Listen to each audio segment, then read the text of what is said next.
தந்தி தொலைக்காட்சி நேயர்களுக்கு வணக்கம். நல்லதை சொல்வோம், நல்லதை செய்வோம், நல்லதே நடக்கும். இன்று 23/4/2024 செவ்வாய்க்கிழமை, சித்திரை நட்சத்திரம் இரவு 10:59 வரை, பிறகு சுவாதி நட்சத்திரம். இன்றைக்கு ஒரு அற்புதமான நாள், சித்ரா பௌர்ணமி. சித்திரகுப்தனுக்கு பூஜை செய்து வழிபட வேண்டிய நாள். அதாவது திதி பார்த்து வழிபட்டால் விதி மாறும் அப்படின்னு சொல்லி முன்னோர்கள் சொல்லி வைத்திருக்கிறார்கள். சதுர்த்தி திதின்னு எடுத்துக்கிட்டால் ஆனைமிக பெருமானை கும்பிடணும். சஷ்டி திதின்னு வந்துச்சு அப்படின்னா முருகப்பெருமானை கும்பிடணும். சரி, அதே மாதிரி ஏகாதசி திதி அப்படின்னு வந்துச்சு அப்படின்னா பெருமாளை கும்பிடுறோம். இப்படி ஒவ்வொன்றுக்கு நவமி திதி வருகிற பொழுது ராமனுக்கு ராமநவமின்னு வருது. இப்படி பார்க்கிற பொழுது நிலவு நிறைந்த நாளும் நிலவு மறைந்த நாளும் 2 நாள் மட்டும் நீங்கள் வழிபாடு வச்சுக்கிட்டாலே உங்களுடைய வாழ்க்கையில் மிகப்பெரிய உயர்ந்த நிலைக்கு நீங்கள் போயிடலாம். நிலவு நிறைந்த நாளுங்கிறது பௌர்ணமி, நிலவு மறைந்த நாளுங்கிறது அமாவாசை. மறைந்த நாளில் முன்னோர்களை கும்பிடணும், நிறைந்த நாளில் முருகப்பெருமான் மற்ற எல்லா தெய்வங்களையும் நம்ம கும்பிடலாம். அந்த அடிப்படையில் இன்று பௌர்ணமினா சித்ரா பௌர்ணமி மிக அற்புதமான நாள். இந்த பௌர்ணமிகளிலேயே அடைமொழியோடு கூடிய பௌர்ணமி இந்த பௌர்ணமி. இன்றைக்கு நீங்கள் நகரத்தார் பெருமக்கள்லாம் செட்டிநாட்டு பகுதியில் பார்த்தா கரகம்னு ஒன்று வைப்பாங்க. எல்லாத்துக்கும் கரகத்துக்கு தேங்காய் வைப்பாங்க, இதில் மாங்காய் வைப்பாங்க, தட்டைப்பயிறு குழம்பு, முழு நொங்கு, பனங்கள் கண்டு எல்லாமே அதில் வச்சு பொங்கல் வெண்பொங்கல்லாம் அதில் இட்டு சாப்பிடுவாங்க. இன்றைக்கு சித்திரகுப்தனை நம்ம அவசியம் கும்பிடணும். சித்திரகுப்தன்கிறது யாருன்னா பாவ புண்ணியத்தை பதிந்து வைக்கக்கூடிய ஒரு கணக்க பிள்ளை. யமலோகத்தில் அவர் இருப்பாராம். யமனுக்கு அசிஸ்டண்டாக இருக்கவர் சித்திரகுப்தன். அந்த சித்திரகுப்தன் தான் நம்ம என்ன பாவம் செய்கிறோம், என்ன புண்ணியம் செய்கிறோம் அப்படிங்கிறதெல்லாம் குறித்து வச்சுக்குவாராம். இவருக்கு தமிழ்நாட்டில் எங்கேயுமே கோயில் இல்லைன்னு நீங்கள் நினைக்க வேண்டாம். காஞ்சிபுரத்தில் தனி கோயில் சித்திரகுப்தன் கோயில்னு இருக்குது.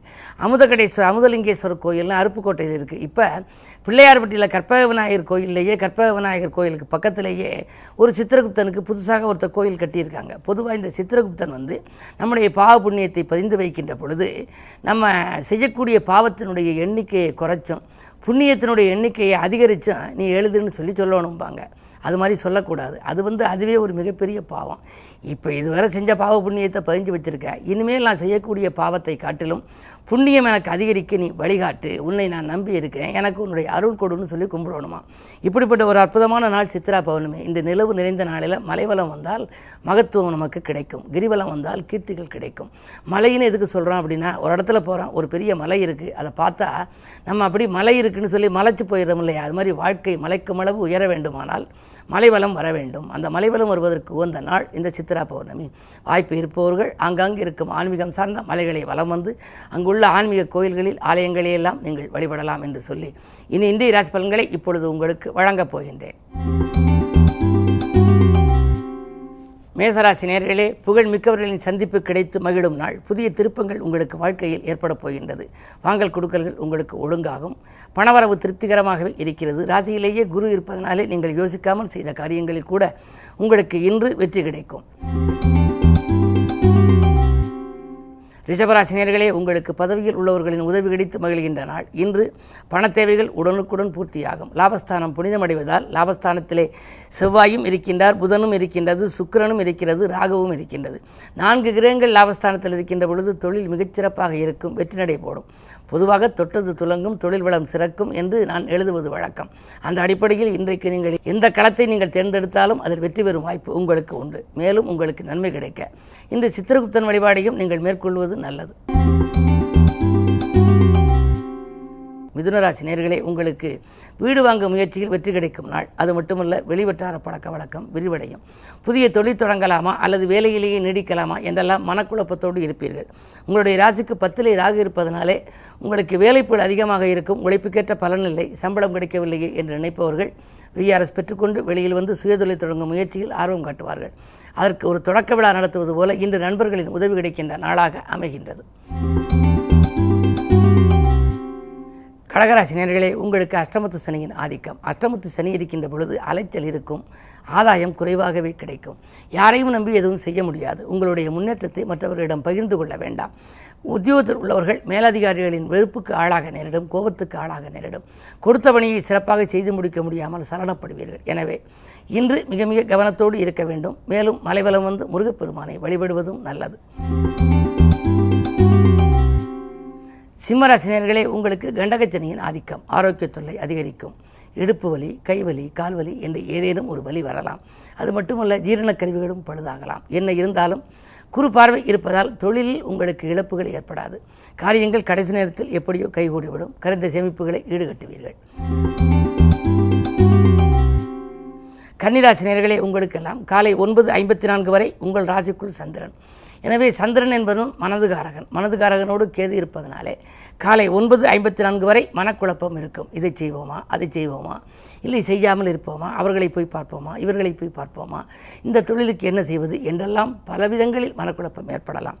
ஆனால் 9:54க்கு மேல் சந்திரன் துலாம் ராசிக்கு செல்கிறார். அதன் பிறகு உங்களுக்கு ஒரு மனத்தெளிவு ஏற்படும்.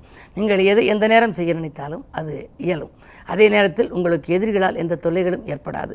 கொடுக்கல் வாங்கல்கள் சிறப்பாகவே இருக்கின்றது. பயணங்கள் கூட பலன் தருவதாக அமையும். துலாம் ராசி நேயர்களே, உங்களுக்கு காலை 9:54க்கு மேல் உங்கள் ராசிக்குள் சந்திரன் வருகின்றார். தொழில் ஸ்தானாதிபதியான சந்திரன் ராசிக்கு வருவதனாலே புதிய தொழில் தொடங்கும் திட்டங்கள் நிறைவேறும். உதிரி வருமானங்கள் உங்களுக்கு பெருகும். சந்தர்ப்பங்கள் எல்லாம் சாதகமாக அமையும். பல நாட்களாக நீங்கள் சிந்தித்து வைத்த ஒரு சில காரியங்கள் இன்று நடைபெறப் போகின்றது. அதாவது புதிய நண்பர்கள் மூலமாக, அறிமுகமான நண்பர்கள் மூலமாக உங்களுக்கு ஒரு காரியம் இன்று சிறப்பாக நடைபெறும். அது மட்டுமல்ல, ராசிக்கு 7லே குரு. நீண்ட நாளாக வந்து விட்டு போன வரன்கள் கூட மீண்டும் வரலாம். கல்யாண கனவுகள் கூட நனவாகும் நாளாக இந்த நாள் அமைகின்றது. விருச்சிக ராசி நேயர்களே, உங்களுக்கெல்லாம் இன்று உதிரி வருமானங்கள் பெருகி உள்ளத்தை மகிழ்விக்கும் நாள். உதவிக்கரம் நீட்டு வருபவர்களின் எண்ணிக்கையும் உயரும். குரு பார்வை 2லே பதிவதால் உங்களுக்கு குடும்ப முன்னேற்றம் கூடுதலாக இருக்கும். நீங்கள் எதை எந்த நேரம் திட்டமிட்டு செய்ய நினைத்தாலும் அது நடைபெறும். சமூகத்தில் உயர்ந்த மனிதர்களின் சந்திப்பும் உங்களுக்கு உண்டு. பணத்தேவைகள் உடனுக்குடன் பூர்த்தியாகும். பூர்வீக இடங்களை வாங்கி அதன் மூலமாக அதில் ஏதேனும் அதை விட்டுவிட்டு புதிய தொழில் தொடங்குவதற்கு மூலதனம் போடலாமா என்றெல்லாம் பலவிதமான மனக்குழப்பத்தில் இருந்த உங்களுக்கு இன்று அதற்கு விடை கிடைக்கப் போகின்றது. இன்று மாலை உங்களுக்கு பௌர்ணமி என்பதனாலே மலைவலம் வருவது நல்லது. தனுசு ராசி நேயர்களே, உங்களுக்கெல்லாம் ராசிநாதன் குரு ராசியை பார்க்கின்றார். காரகன் தன் பாவத்தை பார்த்தால் காரகா பாவனாஸ்தி என்பார்கள். அந்த பாவத்திற்கு எந்த தோஷமும் கிடையாது என்பார்கள். எனவே இன்று முன்னேற்ற பாதையில் அடியெடுத்து வைக்கின்ற நாள். முக்கிய புள்ளிகளின் ஒத்துழைப்பு உங்களுக்கு கிடைக்கும்.